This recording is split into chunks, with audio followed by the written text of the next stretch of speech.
Programme का आगाज करते हैं बड़ी और अहम खबरों से। आफाक अहमद ने शदीद हमले किए और उसके बाद आफाक अहमद ने एक ऐलान किया है, और जब आफाक अहमद साहब का ऐलान होता है तो उसके बाद फिर शहर में कुछ हलचल किसी और तरह की मचती है। लेकिन उसके साथ साथ कामरान तेसूरी साहब के खिताब यानी कि वो सुरजानी टाउन का प्रोग्राम के जो हुआ था 8 तारीख को, उसके बाद 9, 10, 11, 12, 13, 14, 15 कहां है कामरान तेसूरी साहब। आपको मैं एक अंदर की बड़ी अहम खबर देने वाला हूं, लेकिन उन सब खबरों से पहले एक और खबर तो सुनिए। बहुत ही सेफ सिटी का मुतालबा किया जा रहा है और कहा जा रहा है जनाब हमने कैमरे लगा लिए हैं और ई चालान बहुत ही तरीके से हो रहा है, सबको हम जायज तौर पर चालान कर रहे हैं और हमने बड़े ही शहर को महफूज कर लिया है। लेकिन कितना महफूज किया है इसका आप अंदाजा इस बात से कीजिए कि जिन्होंने सेफ सिटी के कैमरे लगाए हैं, जो कराची शहर में एक एक बंदे पर निगाह रखने का दावा करते हैं, उनका अपना कैमरों का सिस्टम चोरी हो जाता है। आलिया, यानी कि आप ये अंदाजा कीजिए कि ये जो सिस्टम उन्होंने लगाया है वो सिस्टम ही चोरी हो गया, तो आप समझिए कि इस शहर का तहफ्फुज किस तरीके से मुमकिन है। अब उसमें खबर ये नहीं है, खबर उससे भी बड़ी अजीबोगरीब है। इस वक्त कराची शहर का सबसे वीआईपी इलाका कौन सा है? आपसे मैं पूछूं, आप कहेंगे जनाब रेड जोन होगा कि जहां पर गवर्नर हाउस है, वजीर आला हाउस है, मुख्तलिफ एमबेसी है। नहीं जी, जो हमारे यहाँ सबसे अहम हिस्सा करार दिया जाता है वो है बिलावल हाउस। अब आपको पता है ये जो चोरी हुआ है सिस्टम और जो डिस्ट्रीब्यूशन का बॉक्स यानी कि जो बॉक्स लगा हुआ होता है वही पूरे का पूरा खंबे के ऊपर से जो चोरी हुआ है, इस चोरी हुआ है ये बिलावल हाउस के बहुत करीब से। आपके पास 3 बड़े अहम सवाल है कि जिस डिस्ट्रीब्यूशन जो सेफ कैमरा सिस्टम की बात की जा रही है कि वो तहफ्फुज फराहम करेगी, वही खुद अपने निजाम का तहफ्फुज नहीं कर पा रही है। और सबसे बड़ी बात ये कि जो लोग दावेदार हैं कि जनाब हम ये सिस्टम लेकर आए, वो अपने घर के पास से सिस्टम के चोरी होने की बात नहीं कर पा रहे। और तीसरा अहम नुकता ये कि ये बाद में ये बॉक्स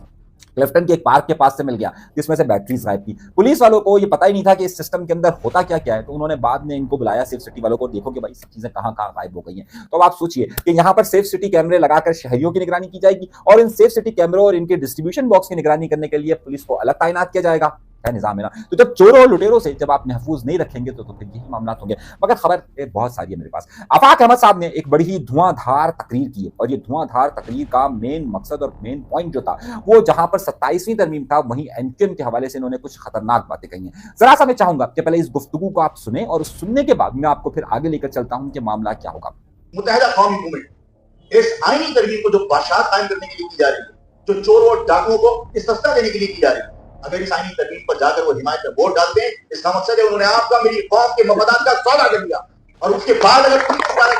मुत्तहिदा को फिर कभी आपने सपोर्ट की तो आप अपनी कौम के दुश्मन होंगे। एक बार बिके आप, 2 बार बिके, बार बार आपको बेचा जा रहा है, बार बार आपके मफादात का सौदा किया जा रहा है। अगर आपके मफादात के हक में, आपके मफादात के हुसूल के लिए अगर आईन में कोई तरमीम नहीं की जा सकती तो उस तरमीम में जाके सपोर्ट करने की क्या जरूरत है जहां चोर और डाकुओं को इस्तिस्ना देने की बात की जा रही है। आपने गुफ्तगू में कहा कि 27वीं तरमीम में जब हम अपनी बातें नहीं रख सकती और कराची के शहरियों का तहफ्फुज या सिंध के शहरी इलाकों का तहफ्फुज एमक्यूएम नहीं कर पाती है, तो एमक्यूएम को या तो इस्तीफा दे देना चाहिए या फिर एमक्यूएम को इस बारे में जवाब देना चाहिए। फिर दूसरी तरफ उन्होंने ये भी मुतालबा किया कि अवाम उनसे पूछे और उनका एहतसाब करे, उनका हिसाब किताब करे। अब उसके बाद से ये शहर में चेमागोइयां शुरू हो गई हैं, तो कि क्या एमक्यूएम के जहां प्रोग्राम्स होते हैं या चाहे एमक्यूएम के लोग आएंगे, क्या वहां पर महाजिर कौमी मूवमेंट के लोग वहां पर क्या कोई हड़ताल करेंगे, कोई स्ट्राइक करेंगे, कोई एहतजाज करेंगे? यानी इनके गहराव से मतलब क्या है कि इनका हिसाब किया जाए, इनका हिसाब का मतलब किस तरीके से इनका हिसाब किया जाएगा, ये एक बड़ा एक सवाल है। तो हमने इस हवाले से राब्ता किया कि जनाब महाजिर कौमी मूवमेंट की एक अहम जराए से और एक जादूगरनी से पूछा कि भाई ये जो बात हुई है तो क्या वाकई में इस तरह का प्रोग्राम है कि अगर 27वीं तरमीम के 140A को यानी कि बल्दियाती इदारों के हवाले से अगर बात नहीं की जाती। और आफाक अहमद साहब ने कहा कि जनाब सिर्फ कराची शहर का 33% इन बल्दियाती इदारों के पास है, 70% से ज्यादा वफाकी इदारों के पास है। तो जब तक ये पूरा एक नहीं हो जाता और अगर उसकी करारदाद और उसका बिल पास नहीं होता और उसके बाद अगर इख्तियारात नहीं मिलते और अगर एमक्यूएम उसमें कोशिश नहीं करती है, तो क्या आपने उनका कहा है कि उनको जवाब दिया जाए या उनको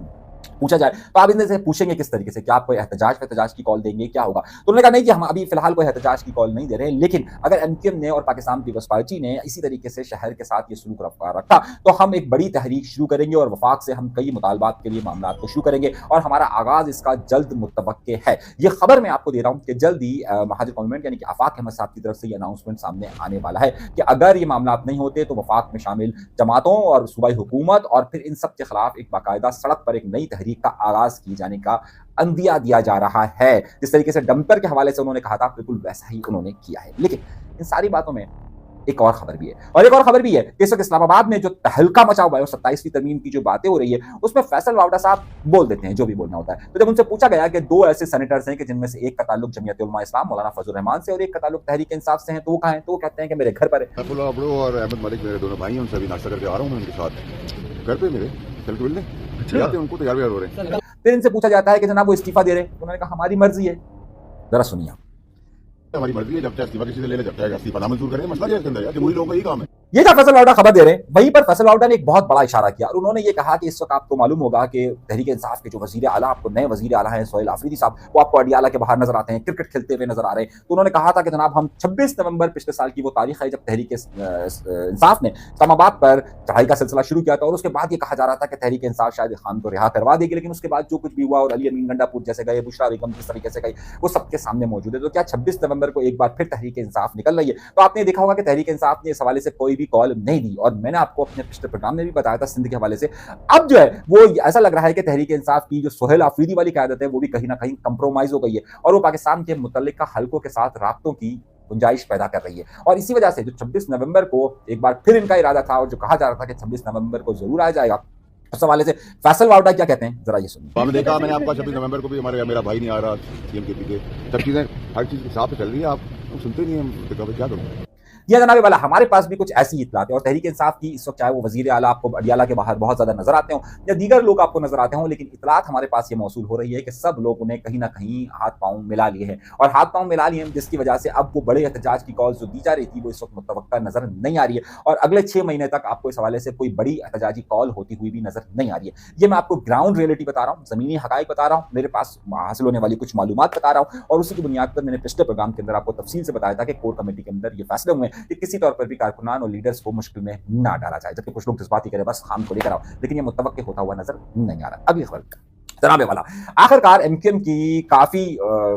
यहाँ वहाँ से सुनगुन होने के बाद, यानी कि जाहिर सी बात एमक्यूएम ये कह रही थी कि हम उस वक्त हमें वोट देंगे और उसके बाद उन्हें बल्दियाती जो 27 तरमीम के हवाले से उन्होंने दिया और उसके बावजूद भी एमक्यूएम जो बल्दियाती इंतजामात है उस हवाले से अपना बिल कौमी असम्बली में नहीं ला सकी। अब उस हवाले से ज़ाहिर एमक्यूएम को काफ़ी सुनने सुनाने को मिल रही है, मगर ऐसा लग रहा है कि वज़ीर आज़म साहब अब उनकी हिफाजत के लिए आ चुके हैं और वज़ीर आज़म साहब का एक बयान बहुत ज़्यादा कोट हो रहा है कि जनाब हमारी ख्वाहिश थी और हम मुकम्मल तौर पर एमक्यूएम के बिल के साथ हैं, लेकिन कुछ वजूहात की बुनियाद पर यह नहीं आ सका और आइंदा दिनों में इसकी तवक्कुआत की जा रही है। तो अब बाकायदा वज़ीर आज़म शहबाज शरीफ साहब एमक्यूएम को रेस्क्यू करने के लिए आ चुके हैं। मगर इस रेस्क्यू की सूरत में एक बड़ी अहम बात भी हुई है और वो बड़ी अहम बात यह हुई है कि जनाबे वाला कामरान टेसूरी साहब कहाँ हैं, और क्योंकि 8 तारीख को उन्होंने प्रोग्राम किया था और उसके बाद से वो मुख्तलिफ फेसबुक के पेजेस पर तो नजर आ रहे हैं लेकिन एमक्यूएम की सियासत में वो नजर नहीं आ रहे। तो इस वक्त कामरान टेसूरी साहब कहाँ हैं? तो हमने इस हवाले से जादूगरनी को दौड़ाया, वाकई में उस रेड जोन में, जिसे रेड जोन कहा जाता है, ये वाला रेड जोन नहीं जिसको मैं बिलावल हाउस से कह रहा था, हमने वहां जादूगरनी को दौड़ाया तो हमें एक बड़ी ही अहम खबर मिली और वो खबर जादूगरनी ने कंफर्म की और वो कंफर्म की है कि इस वक्त कामरान टेसूरी साहब मुल्क में मौजूद नहीं है। तो कामरान टेसूरी साहब इस वक्त मुल्क में मौजूद नहीं है, जिसकी वजह से वो जो खबरें बहुत सारी गर्दिश कर रही थी होगी। तो मैंने उनसे ये पूछा कि 16 तारीख को जलसे का था, उसे 30 तारीख को ले जाया गया, तो इसे आप किस तरीके से देखते? तो क्या इसकी क्या वजह है? क्या ये इस विजिट की वजह से, ये जो दौरा था इस वजह से ये 16 से 30 तारीख हुई है? तो उन्होंने मुझे ये बताया कि नहीं जी, ये 16 से 30 तारीख का इसलिए मामला नहीं हुआ है कि 16 तारीख को का तो उनका प्रोग्राम शायद 15 तारीख तक वो आ जाएंगे और 16 तारीख का जो प्रोग्राम है वो इसलिए आगे की तरफ बढ़ा था क्योंकि